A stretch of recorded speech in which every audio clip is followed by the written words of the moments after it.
Estamos no ar.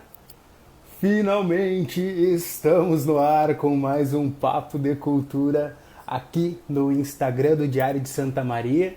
E lembrando que hoje, terça-feira, estamos ao vivo, mas amanhã, quarta-feira, esse episódio estreia na TV Diário, nas redes sociais do Diário, no canal do YouTube do Diário. Sejam todos bem-vindos, comecem a chegar aí. Demorei uns 10 minutinhos, pessoal, porque eu não conseguia entrar na live do Instagram. Não sei o que mudou aqui de atualização.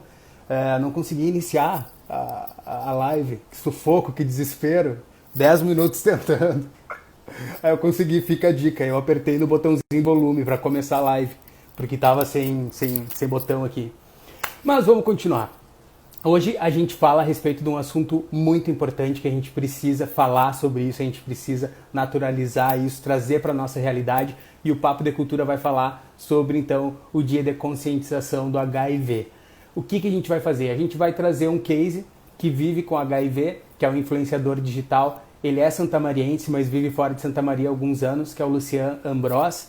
Ele tem redes sociais, o TikTok e o Instagram também, fazendo vídeos para falar a respeito de como é viver com HIV de forma saudável, porque afinal de contas ele vai explicar para a gente todo esse processo. Muita gente ainda tem aquela visão nos 80, né, do HIV, que a pessoa tinha isso como um aviso de morte, né, tipo uma sentença de morte, e hoje a gente sabe que não é mais assim. Existe tratamento, as pessoas se tratam, ficam bem, saudáveis, vivem uma vida normal. E ele vai falar a respeito disso. E a gente vai falar também da arte, do HIV na arte. A gente vai conversar com o ator Thiago Mendonça, que foi quem interpretou o Renato Russo no filme Somos Tão Jovens. Vai ser muito legal esse bate-papo. Fiquem com a gente, todo mundo tá chegando. Oi, oi, oi para todo mundo. Oi, Bianca. Oi, a Maria. Oi pro Matheus. Oi pra Fabiane. Deixa eu chamar aqui o Luciano, vamos ver se ele já tá por aqui. Ô Lucian, cadê você? Aqui. Ele vai entrar com o perfil dele para falar a respeito desse assunto tão importante, tão necessário a gente conversar. Olá, oi, Lucian! Bem-vindo ao Papo de Cultura. Obrigado, já agradeço aí o convite para estar conversando um pouquinho com você sobre esse assunto que é tão importante para todo mundo, né? Importantíssimo. Que bom que tu aceitou. Primeiro, quero te falar que pra gente aqui... Travou, voltou. Pra gente aqui do interior, tu é daqui, tu sabe, mas tu já não mora mais aqui. A gente que mora no interior é muito complicado a gente achar cases que se exponham, tenham a sorologia aberta, né? E que falem a respeito disso. Agora, um pouquinho antes da gente entrar aqui na live, eu tava vendo o documentário da MTV. Que legal, cara, muito legal. Quero saber de ti a respeito disso. Quando é que deu o estalo de tu abrir a tua sorologia e levar informação para as pessoas? Na verdade, a questão de eu abrir minha sorologia de HIV foi um acidente. Não, foi um acidente praticamente. Porque, na verdade, eu fui participar de um concurso, que era um concurso de empreendedorismo. Eu criei um projeto, para esse concurso, e acabou que eu acabei ganhando esse concurso, depois fui para uma nacional e, por fim, decidi lançar esse projeto a nível nacional. Então, eu criei uma rede social voltada para HIV em 2017. Foi a primeira rede social voltada para esse assunto no Brasil. E, em decorrência disso, acabou que uma hora eu precisei abrir minha sorologia, não tinha mais como esconder. As pessoas já estavam me cobrando, tu fala sobre HIV, mas você não vive com HIV. E daí chegou uma hora que realmente pesou e eu precisei abrir minha sorologia a público mesmo. Entendi. E esse aplicativo que tu criou, que estava concorrendo, ele já não existe mais, infelizmente, né? Sim. Ele foi uma ideia que não... Foi a primeira rede social voltada para HIV, em modo mobile, dentro do Brasil. Ele ficou 6 meses no ar, teve 10 mil usuários em 60 países. Mas em decorrência de financeiro mesmo, como era um projeto social voltado para HIV e ele não tinha recursos, e eu estruturei ele achando que ele ia ter uma rentabilidade, que ia se autossustentar, ele acabou saindo fora do ar. Posterior a isso, daí eu comecei a falar sobre HIV dentro das redes mesmo, usar as redes para difundir informação sobre HIV. Entendi. Existem outros aplicativos como esse que tu tinha criado, parecidos hoje em dia, para que as pessoas que vivem com Então, HIV se reunirem, conversarem, trocar uma ideia, trocar experiência? existia um site chamado Radar HIV, que é de alguns anos atrás, há uns 11 anos atrás ele existia, porém ele era um site, ele não tinha a metodologia que eu usava dentro do Positividades não era a mesma, era um pouco diferente. Mas não existe ainda. Entendi. Vai que um dia, né? Vai que um dia retorne. Agora eu lancei um projeto Eu, novo. eu, Esse projeto pode ser que se desenvolva o aplicativo no futuro. eu tenho para mim que de repente estava na vanguarda ali e estava muito recente, que talvez agora daqui para frente vai conseguir patrocínio, vai conseguir investimento e vai conseguir fazer esse aplicativo funcionar aí para o pessoal poder acessar. Conta para mim uma curiosidade minha. Tu falou aí, explicou já que foi por acidente que tu abriu a tua sorologia para tu assumir, né, que estava tendo essa ideia empreendedora. Tu já morava fora de Santa Maria. Tu acha que se tu morasse aqui em Santa Maria ainda, tu teria feito a mesma coisa? Ou tu acha que por ser uma cidade menor do interior, não sei se a tua família ainda vive aqui, se tu acha que tu teria ter retraído? Como é que tu... Eu quero chegar nessa questão do preconceito das pessoas que vivem, sabe, com HIV e que tem essa questão de viver em cidades pequenas, do falatório.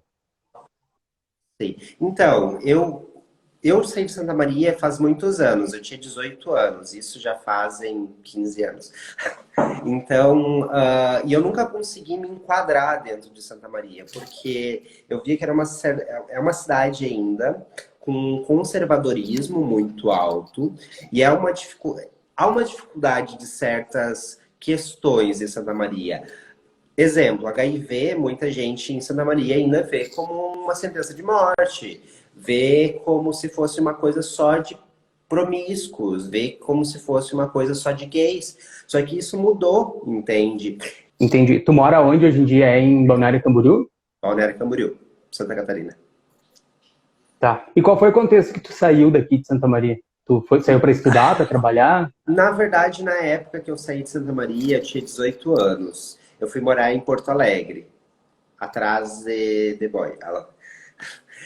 Atrás de um relacionamento, mas não rolou. Mas mesmo assim, eu já queria ir embora de Santa Maria, eu já queria sair da cidade, já fazia um tempo, só que eu nunca tive coragem. Daí a hora que chegou o momento que deu o escape de vai, agora é que eu vou sair da cidade.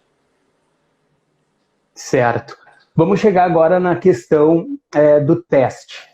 Antes de tu fazer esse teste, em que tu descobriu que tu iria conviver com o vírus, que deu positivo, tu sempre fazia teste? Era uma coisa que era normal para ti? Ou tu era aquela pessoa resistente que precisou juntar força para ir fazer? Conta pra gente esse receio ou não de fazer teste, como é que era para ti? Então, durante minha vida inteira, eu só fiz 2 testes de HIV. Mentira, depois eu fiz mais um monte, que agora eu sempre demonstro. Mas eu só fiz 2 testes de HIV. Eu fiz um primeiro, eu deveria ter ali uns 19, 18 anos, 19. E daí, com 20 para 21, eu fui fazer novamente, e foi quando deu positivo. E porque a gente, na verdade, se baseia como se, tipo, nunca vai acontecer comigo. Eu pensava, nossa, eu estudo, eu trabalho, eu faço um monte de coisa, tu acha que vai sim, eu vou me infectar? Então a gente acha que não vai acontecer com a gente justamente porque, tipo, isso só vai acontecer com quem é garoto de programa, isso só vai acontecer quem fica com todo mundo. Então a gente acaba criando essa mentalidade, né? E acha que aquilo ali não está perto da gente. E às vezes, eu tive um primo que ele descobriu que vivia com HIV e a família meio que deixou ele meio de lado. E eu achei que isso ia acontecer comigo. E foi uma coisa que, tipo, me incomodava bastante. Depois, com o tempo, eu fui entender que, na verdade, era por causa da questão do alcoolismo dele, não em decorrência do HIV. Só que, na minha Entendi. cabeça, isso era em decorrência do HIV. Então, justamente por isso, por exemplo, eu não falava com minha família. Porque eles não têm a mesma cabeça que eu, vamos dizer assim. E foi para eles, foi legal, foi tranquilo, tipo, para ti contar, eles abraçaram, eles te deram força, ou como é que foi assim para tu Então, eu contar contei para pra minha eles? mãe, Eu contei pra minha mãe em 2012, via Facebook, chorando horrores, e porque eu não queria contar pra ela na cara dela, assim. Principalmente porque minha mãe, a primeira coisa que quando eu disse que era gay, ela disse assim, ai, por favor, nunca se infecta nunca tenha AIDS, sabe? E daí quando você descobre que vive com HIV, putz, e agora como é que eu vou falar pra minha mãe? Então, basicamente, chegou um momento que, tipo assim, eu vou falar, só que eu não vou mostrar minha cara. E foi o que eu fiz. Só que durante alguns anos a gente não falou sobre isso, principalmente a minha mãe, quando ela vem pra minha casa, ela vinha pra minha casa e ela não falava sobre o assunto. Ela só dizia assim, então tá bem, tá tudo bem, tá tomando a medicação. Era só isso, sabe? Não, a gente não explorava mais o assunto.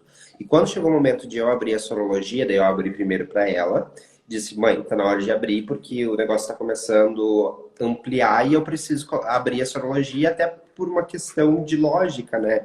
Falo sobre o assunto e por que que você não se posiciona. Daí chegou um momento que eu tive que me posicionar realmente. Deixa eu te fazer uma pergunta aqui que um dos nossos web espectadores fizeram aqui. O Henrique Oliveira perguntou: Luciano, vive com HIV há quantos anos? Teve algum adoecimento físico ou apenas testou positivo?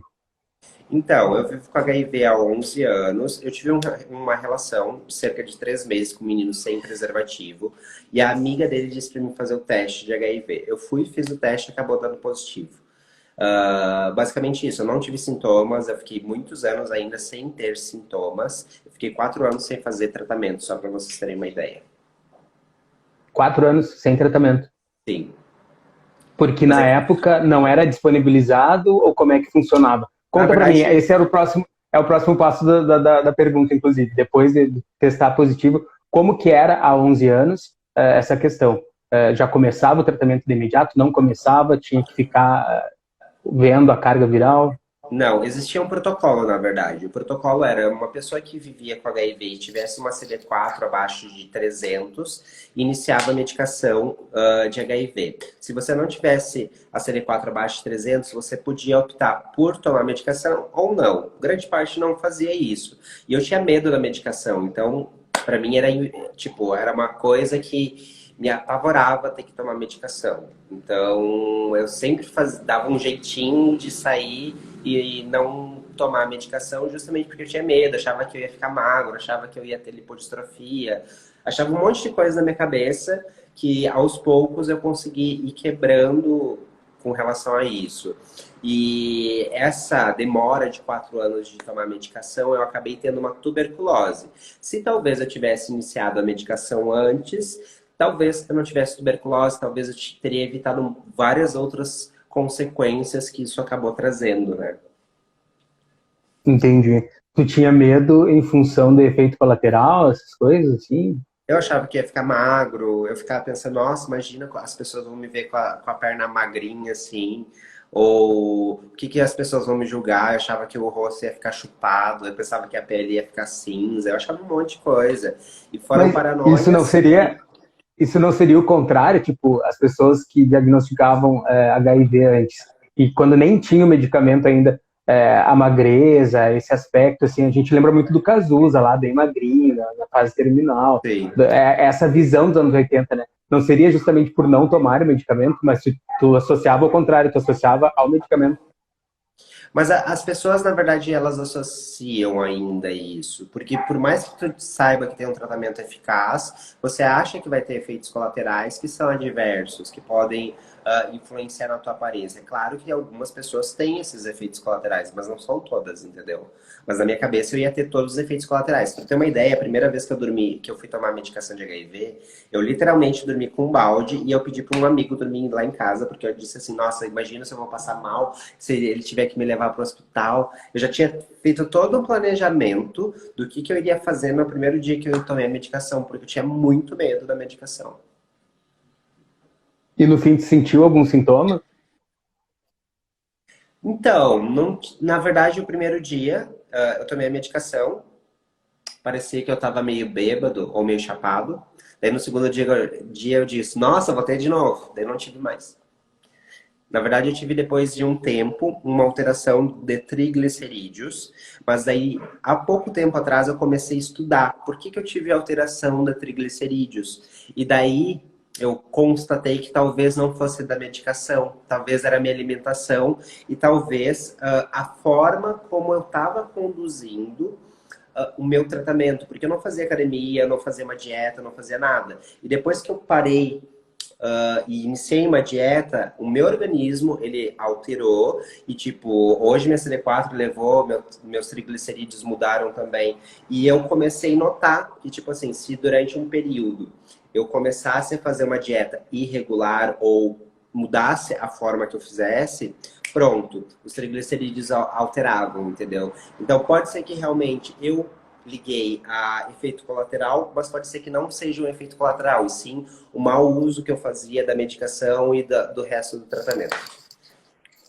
Entendi. Basicamente isso, Inclusive, Cor. isso vai de encontro à pergunta que eu te fiz ontem, quando a gente escrevia a matéria, né, que foi publicada hoje, que se tu te sentia hoje mais saudável de que antes de quando tu teve o diagnóstico. Porque muitas vezes as pessoas, depois de ter o diagnóstico, que elas passam a se cuidar, ter uma alimentação regrada, a ir na academia, a tomar o medicamento todo dia. Aí elas acabam elevando o CD4, ficando mais saudáveis do que qualquer pessoa, né, que tem ou não o vírus. Tu te sente assim, então, saudável, feliz? Hoje sim, porque no começo do tratamento também eu era super desleixado. Eu fazia o tratamento aos trancos e barrancos, comia quando dava, fazia as coisas. Não que hoje eu não faça, às vezes eu dou umas escapadas. Hoje foi um dia terrível, por exemplo, não consegui nem comer direito. Mas hoje eu já controlo mais isso, eu procuro ter uma atividade física, eu procuro ter uma alimentação, controlar a alimentação. Porque isso tudo acaba influenciando. E eu gosto de até compartilhar com o pessoal que me segue que o meu CD4 ele elevou muito depois que eu mudei a minha rotina e meus hábitos. Então, não basta só tomar medicação de HIV. Você tem que fazer uma atividade física, você tem que fazer uma dieta. Ah, tem que ser aquela dieta que só come alface e tudo mais. Não, gente, tem uma dieta normal, sabe? Ter um controle com relação a doces, ter um controle do que você ingere no seu corpo, entende? E tudo isso acaba refletindo como que vai isso à saúde. Que nem, tu vê, ó, eu tô com 32 anos, com essa carinha aqui, só a barba que tá branca. Por quê? Porque eu continuei tratamento, porque eu tô me cuidando aos poucos. E olha que eu não sou 100% assim, tá? E me diz uma coisa, a respeito dos efeitos colaterais que tu tanto tinha medo. Hoje, tu tem algum efeito colateral tomando os medicamentos hoje em dia? Porque o que a gente Eu acho. ouve os medicamentos de hoje é para não sentir efeito colateral nenhum. É assim? Hora da É que, verdade. na verdade, existem alguns efeitos colaterais que você pode ter e nem notar, por exemplo, tá? Eu sou uma pessoa super ansiosa. Pode ser que não seja efeito colateral? Pode ser que não seja, mas pode ser que seja um efeito colateral. Mas é uma coisa que você consegue conduzir. Talvez eu seja louco mesmo e não tenha nada a ver com a medicação. Então eu não entro em paranoias, isso é por causa da medicação, aquilo é por causa da medicação. Sim, Porque se você começar a colocar na cabeça, isso é por causa da medicação, aquilo é por causa da medicação, você começa a entrar numa pira e às vezes uma coisa não está ligada à outra. Já aconteceu, por exemplo, de tomar vitamina, por exemplo. Eu comecei a tomar vitamina e eu tinha vômitos. E daí dizer, nossa, a medicação está me dando efeitos colaterais. Mas na verdade não era a medicação, eram as vitaminas, entendeu? Então a gente acaba ligando uma coisa a outra e nem sempre elas são complementares ou se conectam. Basicamente entendi. isso. E a questão assim da vida normal. Tu lembra, é que tu trabalha com isso, né? Mas é que a gente ouve também muito assim, não, se tu diagnosticar HIV, faz o tratamento, não te preocupa, tu vai seguir vida normal. Tem gente que diz que nem lembra que tem HIV, que só vai lembrar porque tem que tomar o medicamento todo dia. Tu trabalha com isso porque tu produz os vídeos na internet e tudo mais, mas já te incomoda, tipo, ou tu já tá assim entronizado, tu já vive uma vida fluida, sem culpa, leve, assim, tipo, se aceitando. Então, eu sou muito tranquilo com relação a isso, porque eu compreendi. como que o HIV funciona. Eu compreendi que eu não era culpado, eu compreendi que, tipo, ok, às vezes tu vai esquecer de tomar medicação. Por mais que eu produza conteúdos, eu sou a mesma pessoa que todo mundo é. Eu esqueço a medicação, eu esqueço de fazer exames. Gente, quantas vezes esqueci de fazer exame no dia que tinha que fazer? Ou, tipo, esquece de fazer a quantidade de horas para fazer o tratamento. Então, tipo assim, eu erro como todas as outras pessoas. Só que, da mesma forma que eu erro, eu tento trazer esses conteúdos, eu errando, para as pessoas também ver que, tipo, cara, eu sou humano como qualquer outra pessoa. Eu também não sou perfeitinho, sabe? Porque a gente tem essa coisa da internet. Todo mundo diz assim, nossa, é as mil maravilhas a vida dele vivendo com HIV. Algumas pessoas, inclusive, acham, nossa, ele tem uma vida super, ultra, mega. Mas meus vídeos anteriormente eu fazia na minha cozinha bagunçada. E sabe por que cozinha bagunçada? Hoje eu tenho um fundo azul porque eu pintei e ficou bem bonito. Mas a cozinha bagunçada, ela traz conexão com as pessoas. Ou elementos que eu trago nos vídeos é justamente para trazer essa conexão. Por quê? Porque eu sei que cada pessoa ela tem um estilo diferente, entende? E são essas conexões que acabam levando a mensagem para o público final que eu quero atingir. Cada coisa que eu faço, cada conteúdo que eu faço, ele tem um público específico que eu desenho ele para ele ser direcionado, entendeu? Tanto as hashtags e tudo mais. Tudo é um direcionamento para ser assertivo. E eu não fico naquela coisa, que nem sexo sem camisinha, que é uma coisa, vamos entrar num tema aí polêmico. Pessoas vivendo com HIV e sexo sem camisinha, pode ou não pode?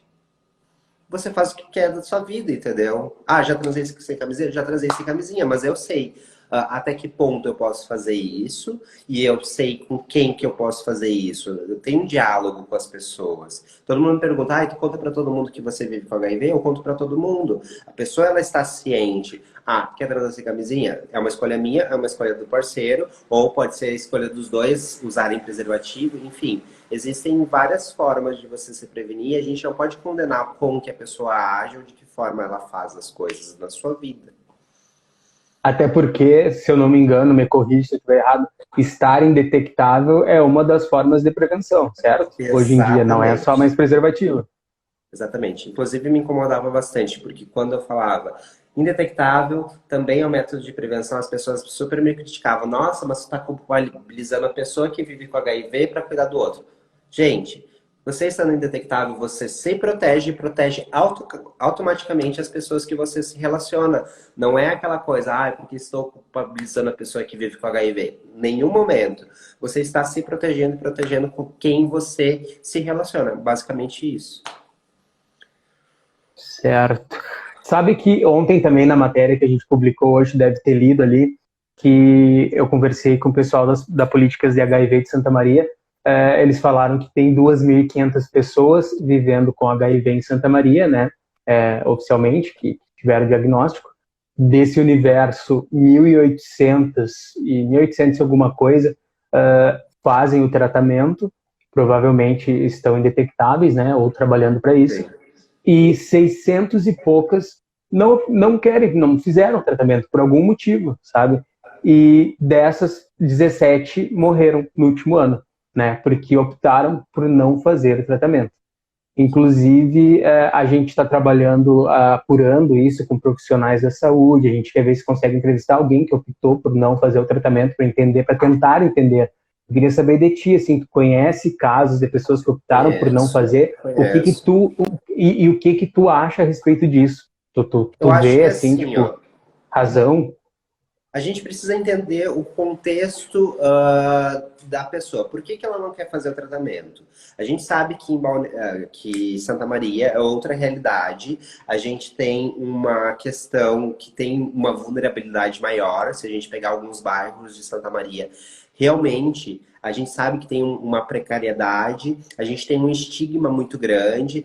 Santa Maria é uma cidade onde as pessoas existe um machismo muito grande, o que às vezes, como que eu posso explicar, barra as pessoas de fazer esse tratamento.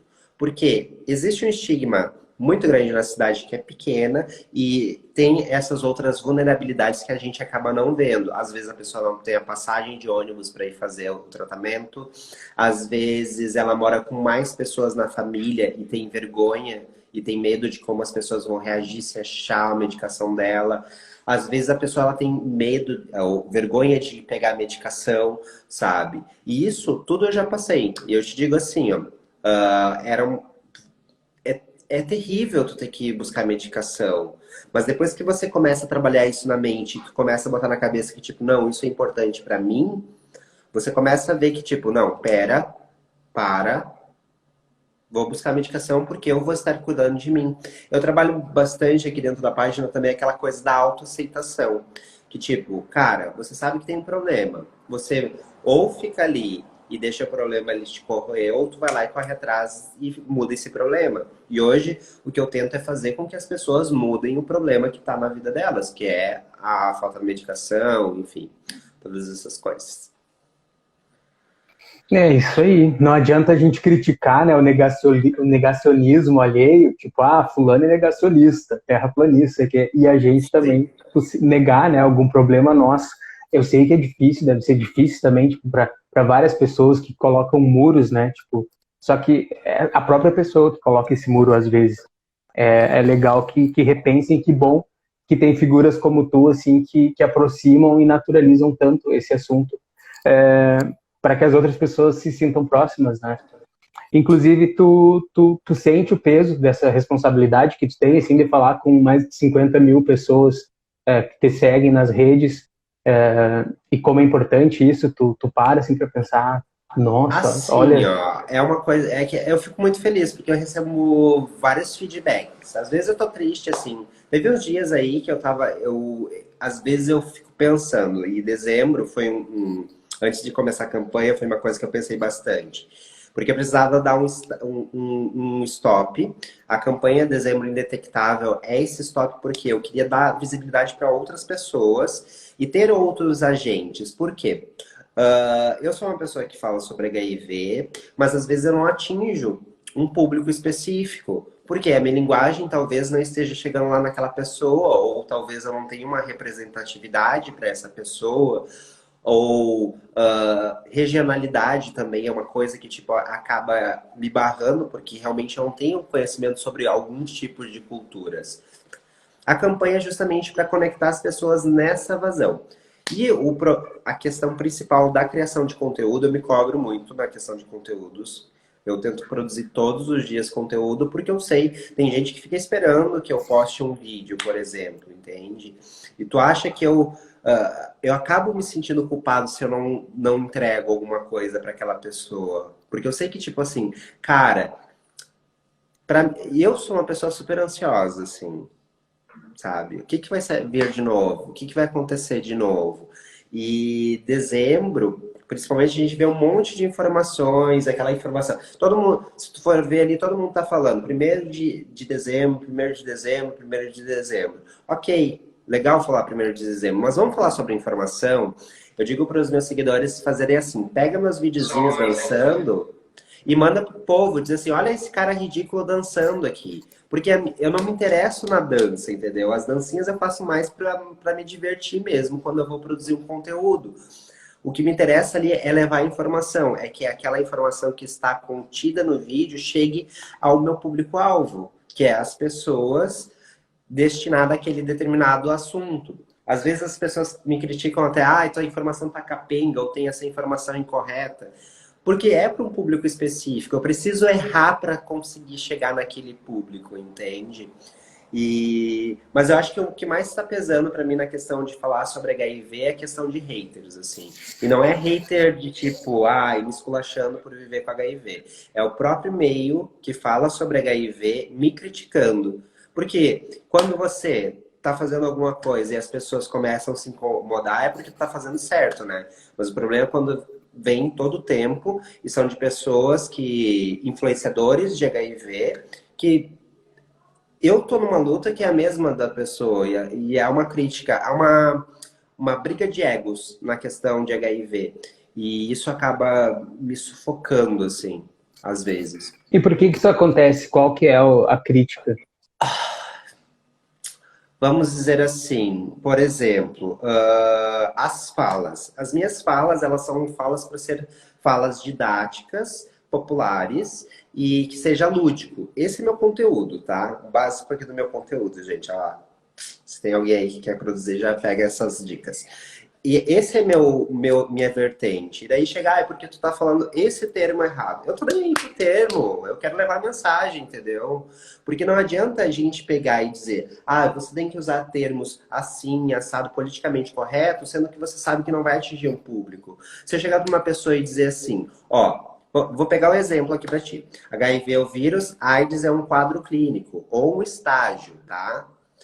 Se eu chegar pra pessoa e dizer, AIDS é HIV, o vírus, AIDS é a doença, a pessoa vai ficar, nossa, agora eu tô com AIDS, se ela receber um diagnóstico. Mas se eu explicar para ela, HIV é o vírus, uma pessoa que vive com HIV e tem uma CD4, imunidade abaixo de 200, ela é considerada um quadro de AIDS. Uma pessoa que vive com HIV e acabou de descobrir e ela está apavorada, se ela compreender que ela está com uma CD4 de 400 e ela não está num quadro de AIDS, eu já consegui mandar mensagem, entendeu? Ela já vai ficar mais tranquila, ela já vai começar... Não, pera, sabe? Então, eu acho que a forma de linguagem, hoje eu tenho muito cuidado com isso, pela questão de chegar no meu público-alvo. Então, por isso que eu digo, eu customizo cada publicação para chegar em uma pessoa específica, entendeu? Entendi. Cara, pra gente se despedir, define pra mim indetectável e intransmissível, pra quem não sabe ainda. Para quem não sabe, indetectável é quando uma pessoa vive com HIV, faz tratamento, está fazendo tratamento e está com a carga viral abaixo de 40 aqui no Brasil.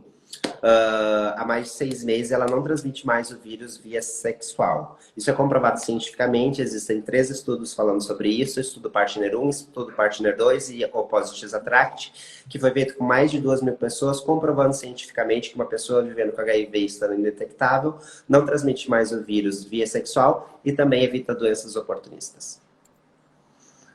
Muito bem. A Edivan aí chegou no meio da conversa e perguntou, HIV não mata? Quer responder para ela, por favor? O que mata é o preconceito, Mata? é a falta de informação, é a falta do tratamento. A partir do momento que você vive com HIV, você busca o tratamento, você busca informação, fica muito mais fácil para você viver com HIV. E sim, é possível viver bem com HIV. Olha eu aqui, ó. Como a gente vinha falando antes, aí para o pessoal que chegou agora, HIV mata, em Santa Maria matou 17 pessoas que optaram por não fazer o tratamento. Ou seja, a pessoa não faz tratamento, ela fica exposta. E se ela faz o tratamento, ela fica indetectável, que é tudo isso aí que o Luciano acabou de explicar pra gente, que é indetectável, intransmissível, se cuida dos outros, se protege, não passa para os outros e por aí vai. E, por favor, busque informações e o canal desse cara aí, ó, é uma fonte riquíssima de informação e divertidíssima. Bailarino exímio, inclusive, altas dancinhas. Super. Gente, assim, ó, se vocês tiverem mais dúvidas sobre HIV, vocês podem entrar em contato, eu sempre respondo, ou procura no meu Reels ali, porque tem conteúdo pra caramba, tem mais de 400 vídeos, só pra vocês terem uma ideia. É quase uma enciclopédia de HIV em vídeos, microvídeos de 15 segundos. Tá ali disponível para vocês, é uma biblioteca. Quem quiser pode compartilhar também esses materiais que eu crio, eles são materiais públicos. É claro, se for falar mal de mim, pelo menos me marca para eu poder ter a opção de responder. Mas esse material é público para vocês, ninguém precisa pedir autorização. Podem compartilhar que ele está aí para vocês mesmo, para levar informação para outras pessoas. Muito bom. Cara, tu está convidado já para participar da nossa 3ª temporada, quando a gente voltar com o Papo de Cultura. Eu quero fazer um quadro que daí tu vai responder. Vou deixar as pessoas aí perguntando a respeito do HIV, e daí um programa sim ou não, se tu tiver disponibilidade, vai estar aqui, ó, o convite feito, portas abertas. Eu acho que a gente tem que falar disso ao longo do ano, de forma natural, tranquila, com essa cara de guri saudável que tu tem e que tu é realmente. E é isso que a gente tem que falar. Inclusive, eu estava vendo no documentário da MTV, um dos cases falou exatamente isso, né? Se o HIV tem que ter uma cara, que tem a nossa cara, que a gente é lindo, a gente é saudável, a gente é maravilhoso, não que as pessoas lembrem do passado e tudo mais. Eu acho que é isso. certo? Muito obrigado pela tua participação. Tá Obrigado. convidadíssimo para voltar. Sempre que tiver uma novidade, nos convidar, avisa. só fechar as datas. Só fechar as datas, eu tô aí. Certo? Obrigado. Certo. Certinho. E, gente, segue aí, beleza? Até mais. Beijo. Beijo, até mais. Queridão. Então agora a gente segue o nosso papo de cultura, convida todos a ficarem aí que a gente vai receber o Thiago Mendonça, ator. Vamos ver se ele já tá por aqui, tá aqui, apostos, firme e forte. A gente deu uma atrasada aqui, porque eu não soube iniciar a live, né? Mas estamos aí. Vamos ver se ele tá por aí, mágica da internet.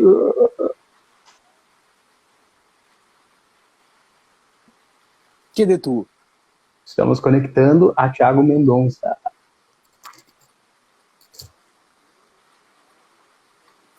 Ai, meu Deus. Não tá dando. Deu, não deu? Vixe. Eu não tô te enxergando no meu telefone, mas eu tô te enxergando aqui, ó. Muito estranho. Vamos de novo, vamos de novo.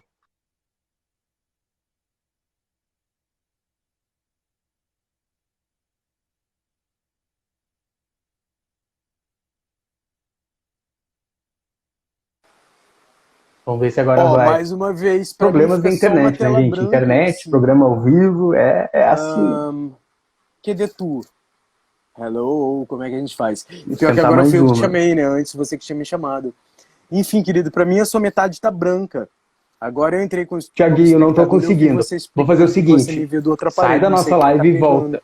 Vamos ver Pra se mim, a dá. sua metade Porque tá continua branca. Eu vou carregando aqui, sair eu tô mais te uma vez, enxergando você só me no chama meu de novo, celular, que eu tô tá? acompanhando a live, Beijo. mas aqui na live oficial eu não tô te enxergando e nem te ouvindo. Não tô te ouvindo, tá? Eu vou pedir que tu saia e que tu volte. Deixa eu ver. Quem sabe? Isso, eu ia pedir exatamente isso, que tu mandasse o convite. Aê, Thiago, lendo os pensamentos do apresentador que vos fala. Que Internet, de... internet, internet. Ih, rapaz, viu? Essas tecnologias a gente fica refém delas, ó. Já saí, já voltei. A metade que era pra tu tá aparecendo tá branca e fica girando o Ai, meu negocinho Deus. ali. Sair de novo, tentar mais uma vez. Que nervoso, não tá rodando aqui e não tá fluindo. Vamos tentar mais uma?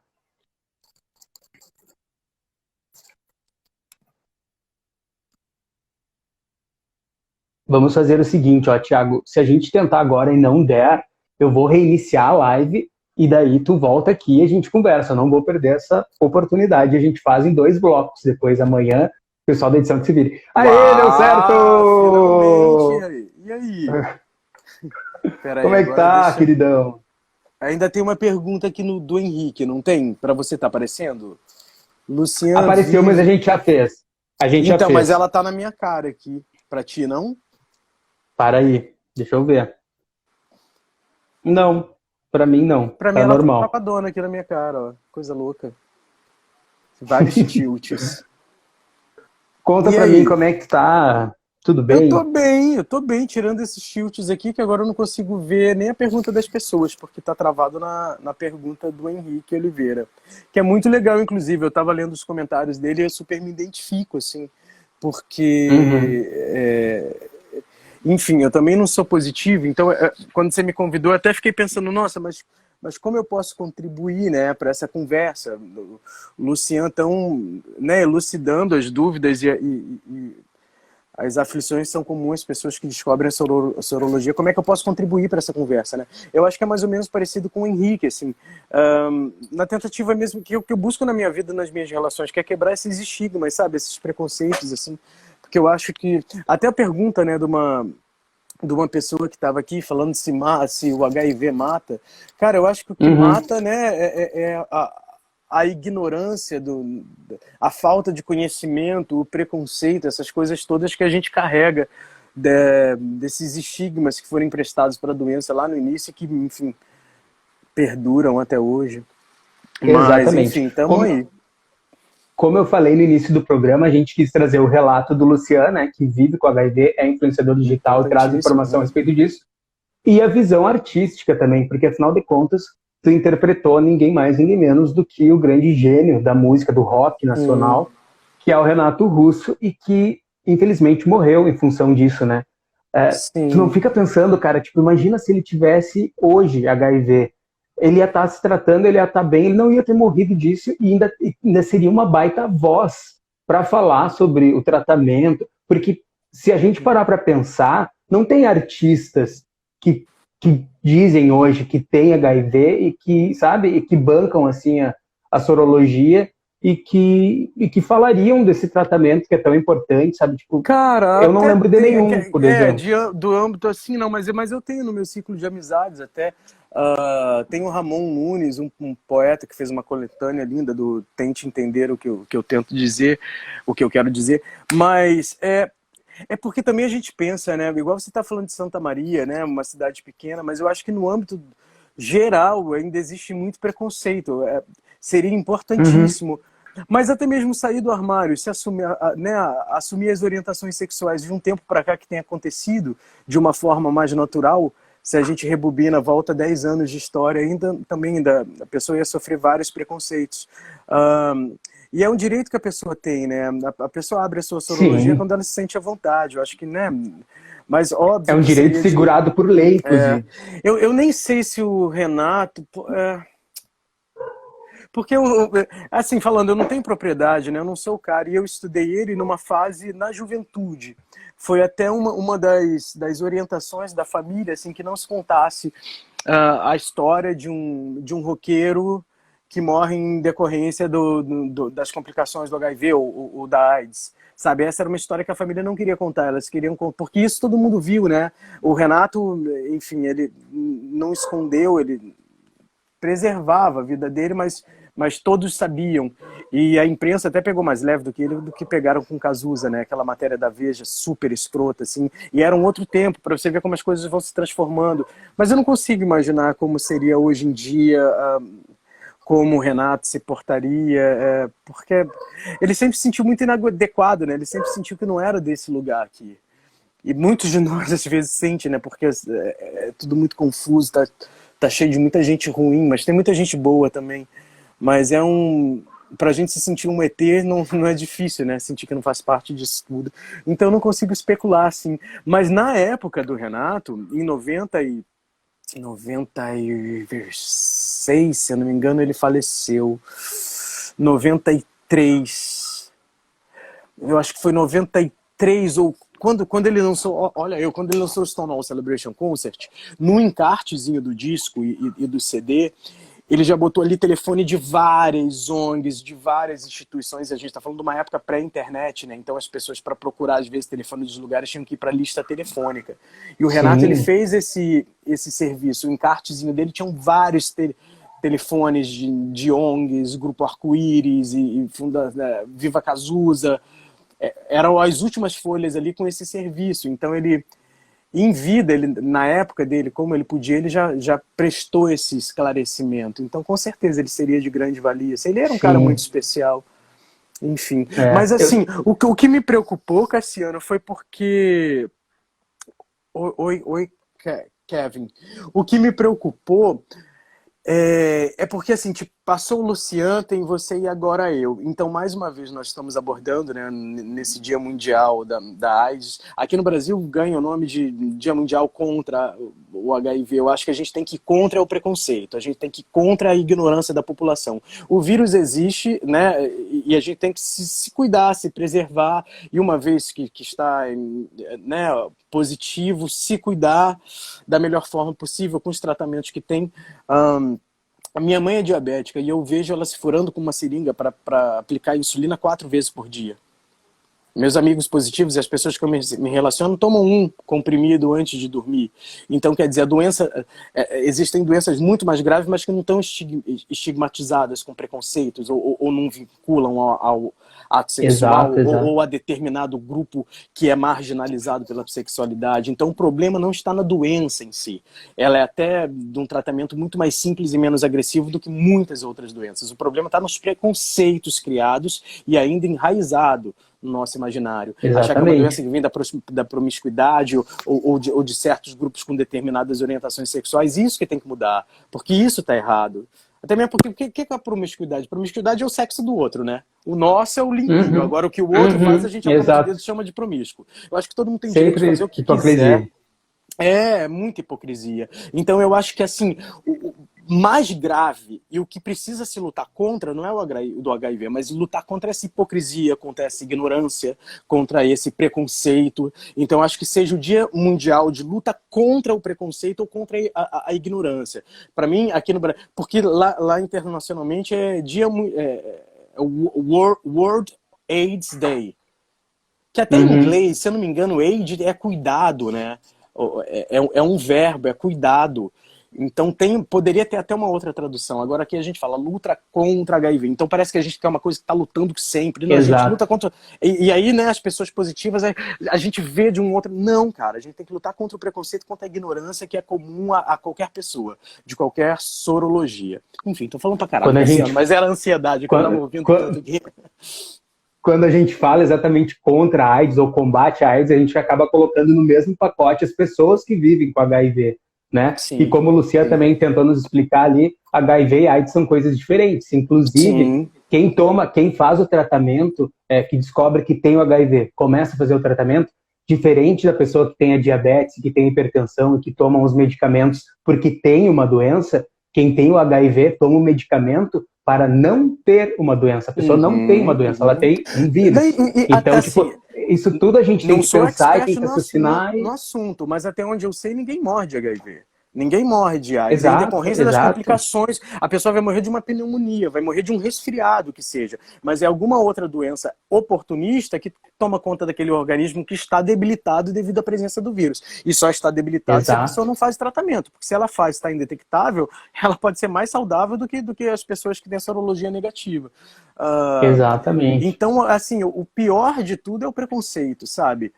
Por isso que possivelmente 600 pessoas optam por não se tratar em Santa Maria. Um monte de gente tem preconceito até em fazer o exame, até, né, se diagnosticar.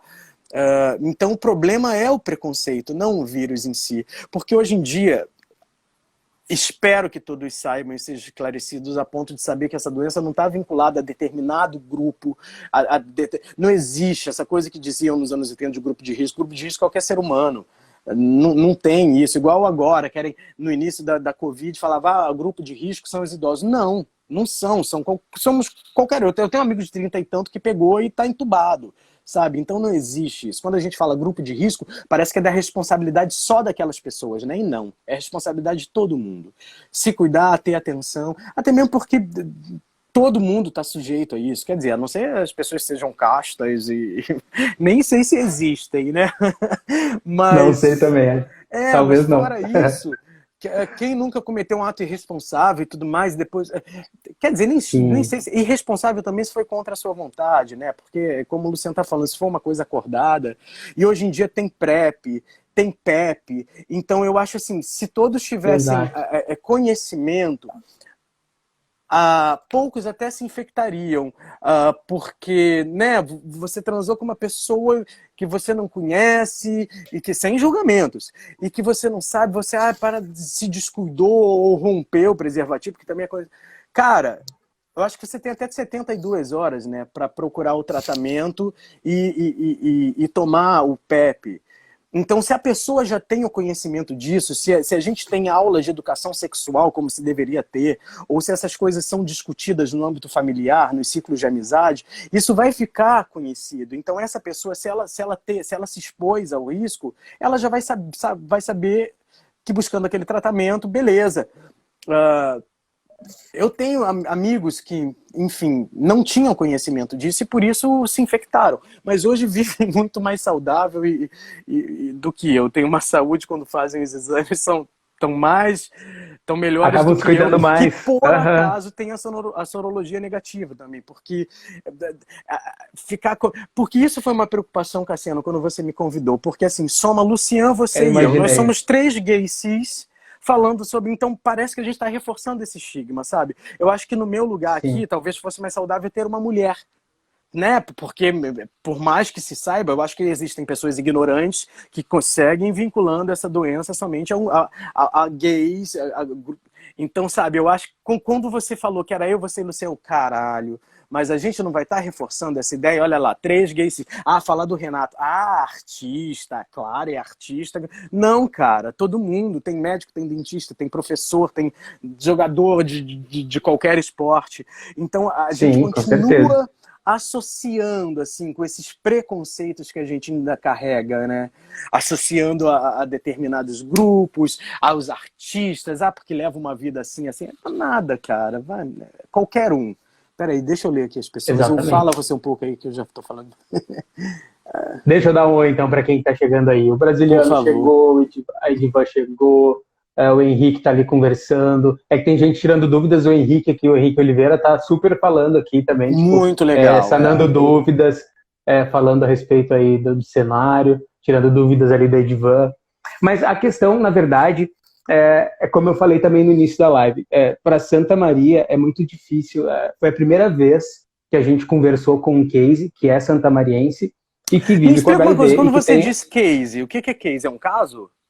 Case é um caso, isso. É um entrevistado. Que case pra mim é aquela bola de carregar contrabaixo, guitarra, teclado. Não, um case, um caso. Okay. Um entrevistado. Porque sempre as pessoas, como a gente sabe, a gente respeita, a sorologia é uma coisa que é permitida por lei, não expor. Ninguém tem direito a expor a sorologia de outra pessoa. Mas as pessoas sempre pediam, não quero me mostrar, não quero colocar meu nome, tira uma foto que não apareça o meu rosto. Então sempre fica também tipo aquele estereótipo das pessoas que vivem com HIV, estão se escondendo, estão à margem. Então a primeira vez que a gente bota assim a cara de um rapaz que vive com HIV, que está saudável, que está produzindo conteúdo, está levando informação. Então tipo ele era assim, era uma descoberta. Que bom que existe, que tá aí produzindo e levando essa informação. Na nossa conversa eu te falei do Drill Percy, que ele foi me entrevistar na época lá do Stonewall também, a gente teve uma puta conversa, e é de uma coragem, cara, né? Porque nessa sociedade escrota que a gente está inserido, cheio de gente preconceituosa, a pessoa abrir a sua sorologia, eu acho de uma generosidade, de uma coragem, porque é um serviço prestado. É um serviço que quem deveria fazer o Ministério da Saúde deveria fazer. Esse tipo de conscientização, esse tipo de esclarecimento, de serviço. Isso teria que ser uma coisa feita nessa escala. Mas agora não tem, então as pessoas se mobilizam e generosamente transformam no micro, macro e vai aumentando. Porque imagina, cara, é uma sensação que eu ainda não sei. E, porra... Oi, meu amor. A gente tá aqui. Veio dar um oi aqui pra vocês. Oi. Oi. A gente vivendo nesse lugar, nesse mundo tão preconceituoso, a hora que a pessoa abre um diagnóstico desse, porra, deve ser uma sensação muito forte, intensa, dura, sei lá. Mas que seja uma sentença de vida, né? Que com esses esclarecimentos e com acesso às informações de hoje, a pessoa não carregue mais aquele estigma de que, sentença de morte. Não, uma sentença de vida. E vários amigos meus já me relataram que, cara, eu estaria morto hoje em dia se não tivesse me diagnosticado soro positivo, porque eu passei a me cuidar muito mais, dar valor muito mais ao meu corpo, aos meus hábitos, depois que eu me descobri positivo do que antes. É foda, né? Mas é foda, porque a gente vive mesmo essa sensação de que somos, comigo nunca. O próprio Luciano falou antes, né? Não, isso é com pessoa que fala comigo. Cara, vai saber. Voltando um pouquinho a respeito do filme, que eu tinha essa curiosidade.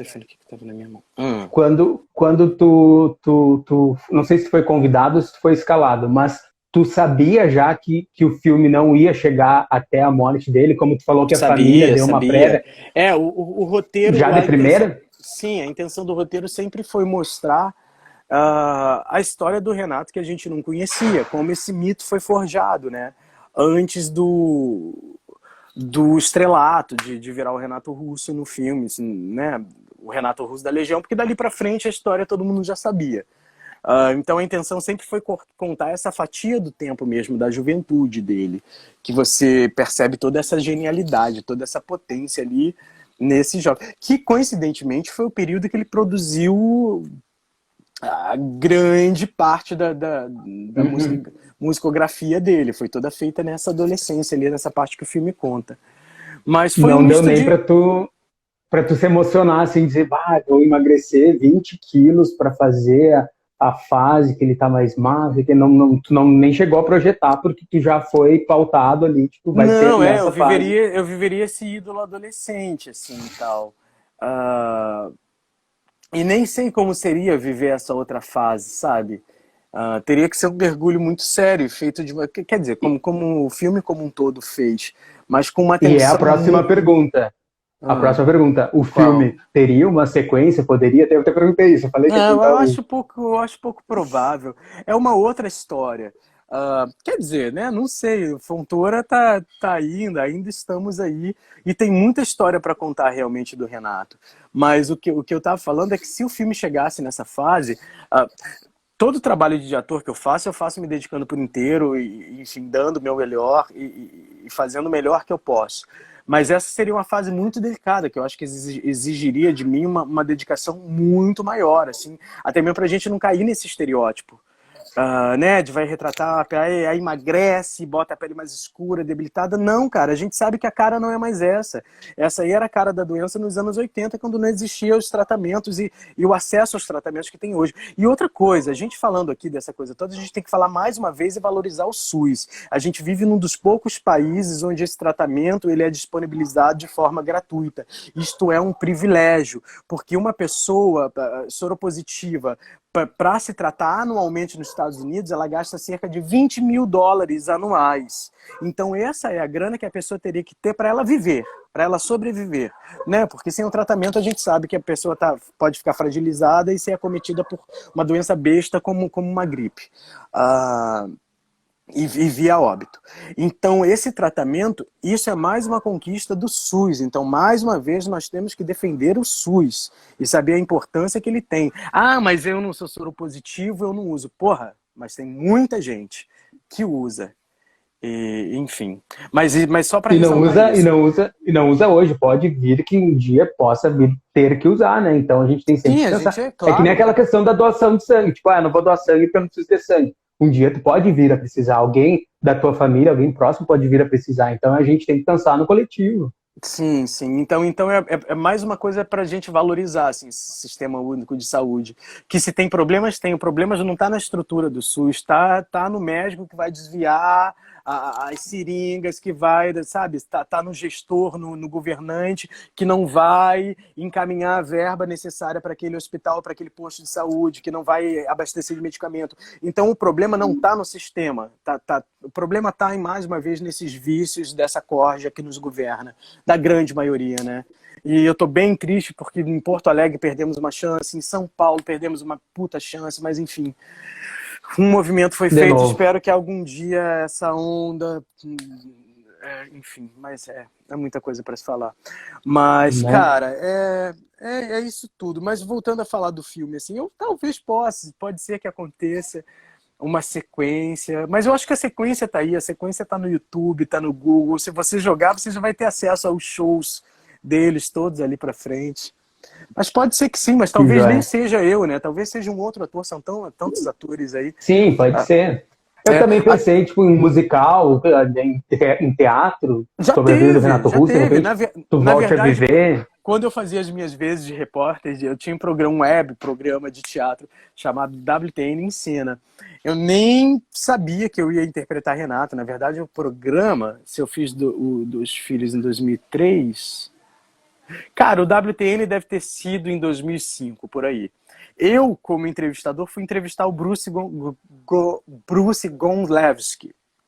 Ele fazendo o Renato Russo no teatro. E aí eu, como entrevistador, como é que é a emoção de interpretar o Renato? Né? Mal sabia eu que 6 anos depois ia estar eu vivendo esse personagem. Então o Renato, esse personagem, ele existe. Eu não sou o único ator que possa interpretá-lo. Tem outras pessoas Sim, até. Então talvez com até se o certeza. filme avançasse para essa outra fase de vida dele, talvez pode ser até que mudasse o ator, porque eu, na época do filme, em 2011, eu estava com 31, tinha uma cara que estava imprimindo ele com 16. Poderia se construir, como o Daniel construiu para o Cazuza, né, para ele chegar até, né, a fase no fim da vida do Cazuza. Foi o mesmo ator. Mas essa nunca foi a intenção de Somos Tão Jovens. Na verdade, era perpetuar aquela imagem daquele jovem gênio para que ele inspirasse outros jovens gênios hoje no Brasil a formarem suas bandas, a viverem suas vidas e seus sonhos, assim. E como é que foi cantar, meu? Já cantava até ali? Ou foi a primeira vez que tu cantou, assim, numa obra? Em trabalho, sim. Sim, trabalho, sim. A gente canta na vida, né? Eu sempre tive um ouvido bom, assim, eu sei reconhecer se uma coisa está fora no tom, se o instrumento está tocando num tom e a voz está num outro. Isso é herdado de minha mãe também. Minha mãe tem esse ouvido que, tipo, ela tinha um teclado até pouco tempo aqui na casa, que ela ouvia uma música, ela sentava no teclado e ela tirava a música, sem saber se estava tocando dó, ré, mi, fá, sol, mas ela sabia o som da música e ela ia acorde a acorde construindo aquela frase musical. Então eu já tinha essa convivência com a musicalidade, mas nunca tinha precisado cantar num trabalho assim. Mas É que ficou muito parecido, né, meu? Tipo, a pessoa fica na dúvida. É ele que tá cantando? Ele tá dublando o Mas Renato? isso não é mérito Ficou só muito meu, não. parecido. É mérito do preparador vocal, do Carlos Trilha, do Fernando Uhum. Morello na época também. E talvez uma coincidência, assim, do meu timbre vocal, se eu jogo ele aqui pra baixo e tal, não sei o que, já pode ficar. Nem sei mais como eu fazia a voz da Renata. Porque era uma coisa tão natural. A gente gravou em maio, junho, eu tava desde janeiro estudando esse cara, ensaiando as músicas. Então era uma coisa que estava natural em mim. Mas uma referência que eu tinha era imitar o Elvis Presley. Se eu quisesse que a minha voz chegasse no lugar da voz do Renato Russo, era só imitar o Elvis Presley. Ou o Gerry Adriani, que era a referência do Renato quando ele era jovem. Então aquela coisa, Love Me Tender, ó, já cai, já fica uma coisa mais pra cá.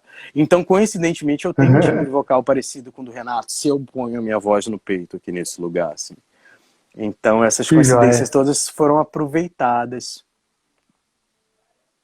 Pois é, saudade Renato, saudade Cazuza, saudade Freddie Ai, cara, Mercury. gênios, né? Eu tenho pra mim que se eles Não, tivessem aí ainda hoje, Amy eles iam estar. Winehouse e tantos outros que foram embora por outros motivos que não, né? Em decorrência das complicações do Sim. HIV. É que tem essa coincidência desses nossos grandes, ainda mais nos anos 80 aqui, e tantos outros também, de artistas de televisão e atores. O Lauro Corona foi um dos primeiros também, e a família não Uhum. abriu a sorologia dele, mas também imagina o tanto de preconceito que não. Vídeo que fizeram com Cazuza, né? Então é o que a gente está falando, exige muita coragem da pessoa para ela abrir e se assumir. Eu acho que nós, enquanto sociedade, só nos resta abraçar essas pessoas e agradecer pelo tanto de coragem e o serviço que elas nos prestam, assumindo sua sorologia, compartilhando né, os conhecimentos e as formas de se tratar, de se prevenir. Isso aí. Eu acho que demos nosso recado, então, né? Com o nosso Papo de Cultura de Cara, hoje, que foi especial. Quero te agradecer imensamente por ter passado por aqui, por ter abrido uma imagina, brechinha eu e que sei que tu tá agradeço. descansando. por, E por matar a saudade aí de Santa Maria. Completou recentemente um ano, né? Eu acho que foi outubro que eu tive aí com a peça. É, verdade, verdade. o Stonewall, que também foi uma conquista. Toda essa revolta, todos esses direitos só foram conquistados porque duas travestis soropositivas começaram essa briga toda. Então, mais uma vez, reforçando, né, o quanto a gente deve a essa galera, assim, as transformações feitas no passado e as transformações que ainda virão, assim. Então, toda a minha mais do que minha solidariedade, meu respeito mesmo e agradecimento pelo serviço que eles nos prestam. E só nos resta agora aprender o que a gente não sabe, né? Nos livrarmos dessa ignorância, porque esse sim é o maior vírus e é o que mais acomete pessoas, a ignorância, o preconceito, a estupidez. Procurar saber e parar de julgar e nos livrar desses estigmas. Viu? Foi por isso que eu te convidei, para tu dar esse recado. Muito obrigado, muito Espero que obrigado, chegue muito obrigado. alguém. Imagina, cara, o prazer é Vai meu, chegar. saudade. Que corra tudo bem. Eu vi aí que a cidade está num alerta vermelho, né? Eu vi o mapa de Santa Maria hoje aí no Verdade. stories aqui do Diário. Fiquei com medo, mas aqui em São Paulo, Rio de Janeiro, também o bicho está pegando. Então a gente tem que se ligar. Então, né? O único vírus que tem vírus perigosos soltos por aí que a gente também sabe como se prevenir. Então é só a gente fazer a nossa parte, porque, É verdade. né? Nos cuidemos. Como eu falei na matéria que eu escrevi a matéria de hoje, que saiu do HIV, eu falei que, diferente do coronavírus, que ainda não tem um tratamento eficaz comprovado, o HIV tem. É comprovado, é eficaz, te garante saúde, te garante dignidade, e tá aí. Não tenham medo de fazer teste, façam o teste. Se der positivo, não se desesperem, façam o tratamento. É esse Não, o isso é grande recado, eu acho. importantíssimo, Cassiano, porque medo de teste, eu acho que o medo não é dele, o medo é deste preconceito todo que a gente sabe que a sociedade Exatamente. ainda carrega. Sim. Menos, a gente também, né, tá evoluindo, mas para se evoluir a gente tem que conversar abertamente sobre, dar espaço para essas pessoas falarem, as que sabem, as que vivem, trazer especialistas de todas as orientações sexuais e gêneros para a gente desestigmatizar também que essa doença está relacionada a determinado grupo de determinada orientação sexual. Então eu acho que assim, quanto mais se conversar, se falar sobre, desprovido dos preconceitos, menos as pessoas vão ter receio de fazer o exame, sabe? Eu acho que tudo isso não é do exame em si, mas é do que ela pode vir a enfrentar. Mas então vamos começar a trabalhar esse preconceito dentro da gente, porque isso tá dentro da gente. É igual esses movimentos que tem hoje na internet, da pessoa se reconhecer racista, da pessoa se reconhecer machista, da pessoa se reconhecer LGBTfóbico, porque a partir deste reconhecimento é que a mudança vem. E a mudança pessoal. Eu vou me melhorar, você vai me melhorar, nós já somos dois. E assim a gente vai melhorar alguém da nossa família, no nosso âmbito familiar, no nosso âmbito de convivência social. E assim a gente vai quebrando esses estigmas e vai evoluindo enquanto humanidade. Estamos em desconstrução, como diz a campanha aquela que participou, inclusive. É isso, em constante desconstrução. Então eu acho que tem muito a se desconstruir também a respeito dos preconceitos, dos estigmas no entorno do HIV e da sorologia das pessoas, para que esses tratamentos sejam de conhecimento geral, para que a pessoa saiba que ela pode tomar uma PrEP antes de se expor, ou que ela pode tomar uma PEP depois de ter se exposto, ou que uma vez que né, não teve acesso à PEP e está positiva, ela tem o tratamento. Então eu acho que é isso, cara. A arma contra todo o vírus que a gente tem que mais lutar contra é o vírus da ignorância, assim, no âmbito geral. Exatamente. Da ignorância de quem não quer usar máscara para não se prevenir do Covid, sabe? Da ignorância de quem acha que a Terra é plana, da ignorância de quem acha que quem está com HIV está condenado à morte. Então eu acho que é essas ignorâncias que a gente tem que lutar contra, não é contra o HIV. Eu acho que é Dia Mundial de Luta contra a Ignorância. Ou Dia Mundial da conscientização sobre o HIV, porque aí a gente vai buscar esclarecimentos e tudo mais. E que Isso aí eu já me desconstruí de ontem para hoje, porque eu não tinha medo. Ontem eu li um post a respeito disso, luta, guerra, combate ao HIV, tudo coisas bélicas, que daí tem que, né, a gente já se desconstrói dia a dia. E aí parece que a gente bota a pessoa da sorologia, as pessoas positivas do outro lado dessa luta, e parece que a gente está lutando contra eles, né? Porra nenhuma. Então a luta é contra a ignorância mesmo, eu acho que tem... E assim, que seja todo dia, né? Que não sei... É claro que o dia 1º de dezembro é importante porque dá essa visibilidade, tá aqui você trazendo esse tema aqui para a live do Diário, matéria feita, mas eu acho que esse é um diálogo que tem que estar todo dia no dia a dia mesmo, né? Enfim, e se um dia a gente Exatamente. conseguir evoluir para uma educação de qualidade, onde as pessoas se discutam a educação sexual no colégio, né, que os jovens possam aprender como eles possam se prevenir, não só dessa doença, mas como um todo, de várias outras coisas que nos acometem, que podem nos acometer. Enfim, então, eu sou contra São a coisas ignorância. simples, mas chegamos lá um dia, se Deus quiser.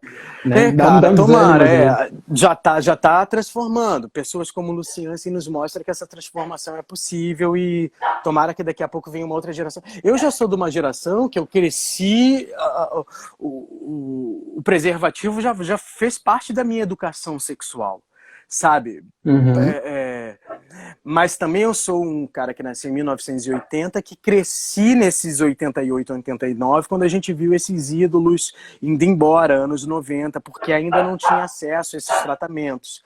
Era um tratamento muito mais agressivo. Olha o Taninho latindo aí. Era um tratamento... Exatamente, é o É Tanis o latindo. latidinho de novinho. Não tinha acesso a isso tudo que se tem hoje. Mas eu cresci vendo isso tudo, então para mim o preservativo sempre fez parte do rito sexual. Não existia PrEP, não existia PEP, não existia nada disso. Então tem uma geração depois da nossa, que aí eu acho que é essa geração que tem que acordar e se ligar, e é com elas que se tem que conversar diretamente, que acha, o tratamento é simples, o tratamento é fácil, tananana. Então é uma geração que está iniciando a vida sexual agora que o preservativo não faz parte, como fez parte da nossa juventude natural, assim, Uhum. sabe? Então eu acho que, assim, é uma constante, porque gerações vão vir e vão vir e vão vir. Eu acho que se as pessoas continuarem ignorantes e preconceituosas e não trazerem certas temáticas para o diálogo, aí eu acho que tá arriscada a próxima geração e a outra. Então, enfim. Já falei demais, né, Cassiano? Ah, por isso que eu gosto, por isso que eu vou te convidar sempre, sempre que Você tiver só fala disponibilidade, dá uma e o Thiago. passadinha aqui. Porque o Thiago passou aqui para Santa Maria, se apresentou no Teatro 13 de Maio, e depois que o artista faz isso, a gente abraça, a gente acolhe, é tipo a Felícia do Staniton, a gente agarra e adota para nós. Agora vai conviver Querido, com a você está gente para falando de sempre. você, né? E de uma meia dúzia de santamariense aí que eu tenho no coração, que eu carrego. Mas cadê os santamarienses na plateia do meu teatro lá? Cadê os Cadê? santamarienses quando precisam se mobilizar? Cadê os santamarienses ficando em casa e respeitando a quarentena e botando a máscara para cuidar não só de si como do outro? Cadê os santamarienses para dar a mão às travestis que estão sendo perseguidas, espancadas e exterminadas na cidade de vocês? Sabe, eu amo essa cidade. Eu tenho grandes amigos, mas eu tenho várias ressalvas, assim, porque eu acho que se a humanidade como um todo tem que evoluir, se o Brasil como um todo tem que evoluir, esses pequenos núcleos, quase províncias, que são agarrados em... Cara, se desconstruam, por favor. Cassiano, você é de suma importância, o Diário de Santa Maria é de suma importância, sabe, a transformar e fazer com que esse lugar evolua.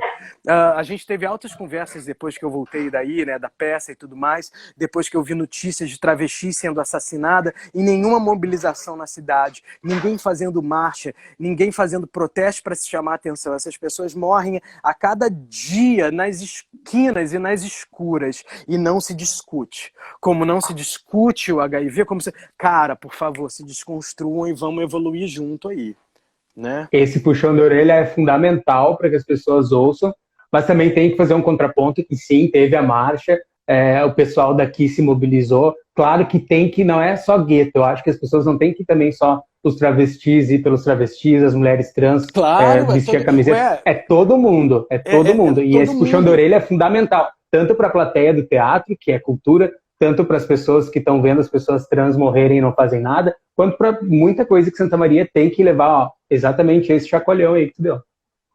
Cara. Né, mas eu digo Santa Maria por ter um carinho, por ter passado aí, por ter visto tudo isso. Mas vários lugares no Brasil, assim, enfim, vide as pessoas que foram eleitas para governarem os municípios, a sua grande maioria. Então evoluamos enquanto ser humano, evoluamos enquanto brasileiros, eu como carioca, paulistano agora, e você como gaúcho, enfim. E vamos dar as mãos aos que são diferentes da gente, não vamos defender só as nossas causas, não. Não vamos deixar só as travestis marchando quando as iguais, vamos dar a mão para elas, até mesmo porque a gente sabe que elas são maiorias e que elas são perseguidas. Então, vamos dar a mão ao Luciano e qualquer um que tenha coragem de, sabe, de assumir essa sorologia, porque estão prestando um serviço como a gente. pra gente, enfim. É isso. Mas, Isso aí. puxão de orelha dado, agora eu vou dar um beijo pra você e pra todos aí de Santa Maria. Esse lugar Beijo. que eu gosto, terra de A grandes gente já se amigos meus. despediu umas 10 vezes. Aliás, grandes amigos, né? Tu convive com o Renato muito, inclusive.